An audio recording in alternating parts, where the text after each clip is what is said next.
Welcome back to another Excel tutorial. Today I want to explore how to use the DAYS360 function.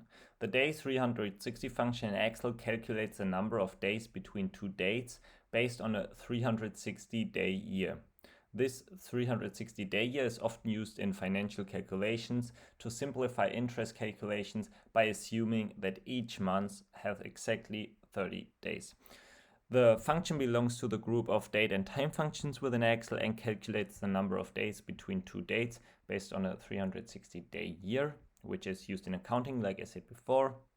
The syntax starts by the expression days 360, open parentheses, then you define the start date and the end date, and which is optional. Last, you can define a method where you can say if you want to use the US method or the European method. So false would be 0 and true would be 1. And yeah, I would say we just start by an example so you can see how the function works. As you can see, we have an order date right here and a shipping date right here. And if we want to calculate how many days lie in between those two dates with the DAYS360 function, we need to start by an equal sign as always, followed by DAYS360.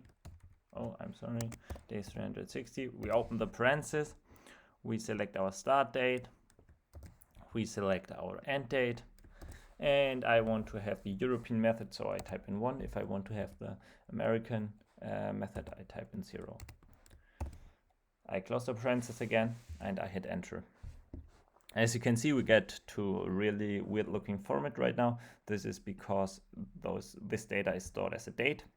But always, if you subtract two dates and you want the number of days in between, you need to make sure to have format general. And okay, we get to 362 for the first two dates.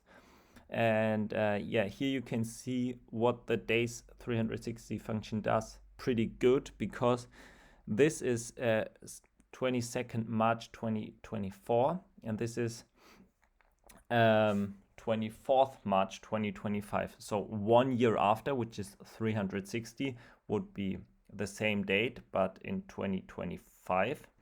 But as this is 2 days later, we get to 362. Because remember, 1 year has 360 days in this function, and this is 2 days after 1 year, so 362 is what we get. Right here we get 152 because each month is calculated as 30 days. So we get 5 months later would be 150, and then 28th to 30th would be 2 days extra, so we get to 152. And here it's always 2 days later, our shipping date, so we get to 2 for the rest of the rows. And yeah, if you work with the DAYS360 function, you have to keep in mind that this function simplifies calculations by assuming all months have 30 days, so it won't be accurate for use cases that require precise day counts, such as age calculations or exact day-to-day scheduling. I hope you liked this video. If you did like it, I would appreciate a thumbs up and see you in the next video.